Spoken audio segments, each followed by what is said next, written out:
Bismillah, alhamdulillah, wa salatu wa salam ala rasulillah wa ala alihi wa sahbihi ajma'in amma ba'd. I don't know what's been going on today, but this is the third one released in the same lesson. And I want to finish just the nifas part. And we said before, وإذا انقطع دم النفساء وإن كان قرب الولادة اغتسلت وصلت. So the nifas, or the postpartum bleeding, occurs when after the child is born, and the woman would bleed. They say the average is like 6 weeks. But that's not a condition. Like, it can actually, be a day or less than a day, or a week. So it doesn't have to. So when the blood cuts off, then she would take a shower, a ghusl, and then she would pray and fast and everything that she can do after that. And here it says وَإِن تَعَمَّدَ بِهَا الدَّمُ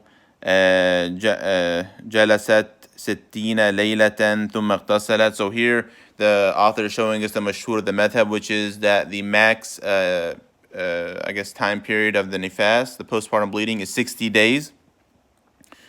Here it says 60 nights, 60 days, 60 nights.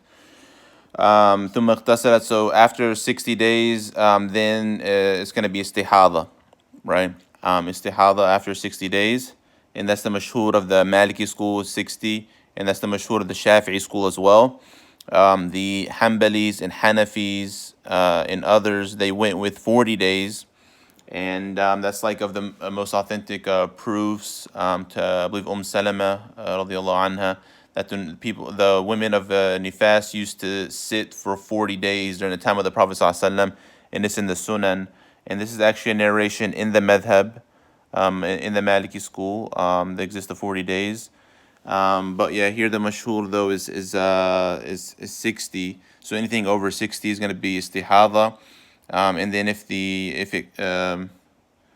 it comes back, then she still has that 60-day period. But the istihada is going to occur after the 60-day period. But if one took the 40-day opinion, for example, then anything after 40 would be the istihada. But again, the mashhur is 60, so that's what we're going to go with.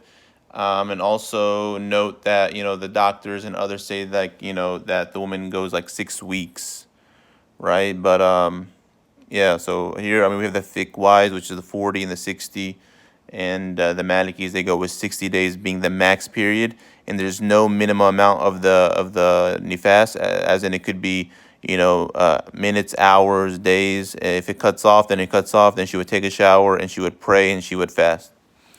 وكانت مستحاضة تصلي وتصوم وتوطى.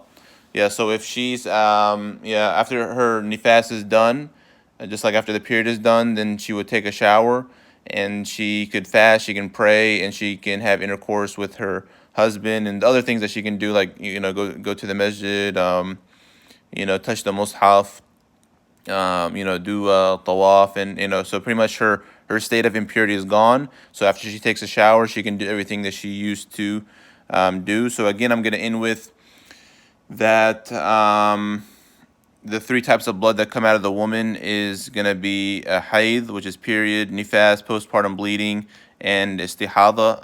And the nifas takes pretty much the same rulings as the period, except for the duration.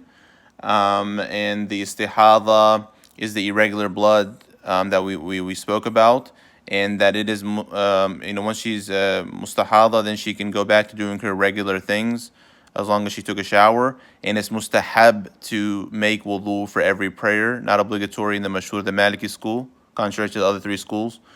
So we're done with the part of the woman, and Allah subhanahu wa ta'ala knows best. Wallahu a'lam, wa sallallahu ala nabiyina Muhammad wa ala alihi wa sahbihi ajma'in.